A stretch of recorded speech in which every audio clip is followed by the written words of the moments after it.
आपल्यासोबत आमदार मंगेश कुडाळकर आहेत. सर, काल कुर्ल्यामध्ये एका फेरीवाल्याने बहुतांश फेरीवाल्यांनी कुर्ल्यातल्या एका युवकाला जबर मारहाण केलेली आहे. काय एकूणच तुम्हाला वाटते, सातत्याने मारहाण होती?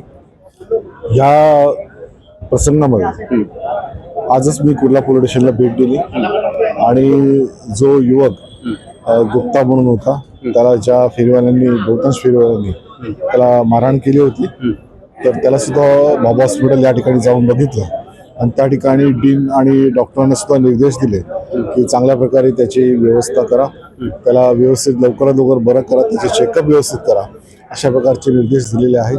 आणि त्याच्यानंतर मग कुर्ला पोलीस स्टेशनला वरिष्ठ पोलीस निरीक्षक आणि तर महापालिकेचे अधिकारी सुद्धा त्या ठिकाणी होते. यांच्यावर बैठक झाली आणि त्या ठिकाणी कुर्ल्यामधील बहुतांशी सर्व कार्यकर्ते सुद्धा उपस्थित होते आणि आम्ही सर्वांनी मिळूनच हा विषय एकदम गांभीर्याने घेतलेला आहे आणि कुठल्याही परिस्थितीमध्ये पुन्हा हा विषय येता कामा नये यासाठी फेरीवाल्यांचा एक चोख बंदोबस्त महापालिका आणि पोलीस स्टेशनने करायलाच हवा. आणि ही जी मारहाण झालेली आहे त्या व्यक्तींना सुद्धा संबंधित व्यक्तींवर कठोर कारवाई झाली पाहिजे. ज्यांना पकडलं नसेल त्यांना सुद्धा त्वरित पकडून त्यांच्यावर कारवाई झाली पाहिजे, अशा प्रकारचं त्या ठिकाणी सूचना मी केलेल्या आहेत. आणि त्याचप्रकारे महापालिकेच्या अधिकाऱ्यांना सुद्धा सांगितलेलं आहे की कुठल्याही परिस्थितीमध्ये जे काही आमचे कार्यकर्ते काम करत आहेत ते एक सेवाभावी या वृत्तीने करत आहेत. कुर्ल्याच्या विकासासाठी कुर्ला अधिकारी चांगला दिसावा या दृष्टिकोनातून काम करत आहेत आणि त्या दृष्टिकोनातून फेरीवाल्यांच्या विरोधात जे परप्रांतीय फेरीवाले आहेत किंवा बाहेरून आलेले फेरीवाले आहेत त्या फेरीवाल्यांच्या विरोधातच हा संपूर्णपणे जनाक्रोश कुर्ल्यातील बहुतेक लोकांचा आहे. आणि त्याच्यामुळेच वारंवार ह्या घटना ज्या घडत आहेत त्याला जबाबदार जे काही आहेत त्यांना सांगितलेलं आहे की अशा प्रकारच्या घटना पुन्हा होता कामा नये, नाहीतर मग त्याची चोख बंदोबस्त शेवटी जर पोलीस स्टेशन किंवा जर का महापालिकेला करता येत नसेल तर मग शेवटी आम्हालाच रस्त्यावर उतरून तो करावा लागेल, अशा प्रकारचं सुद्धा त्यांना सांगितलेलं आहे.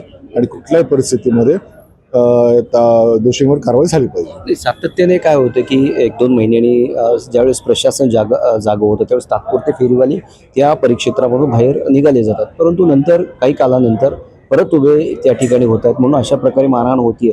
काय एकूण प्रशासनाला काय तुम्ही आता सध्या आमच्या माध्यमातून काय निर्देश द्या?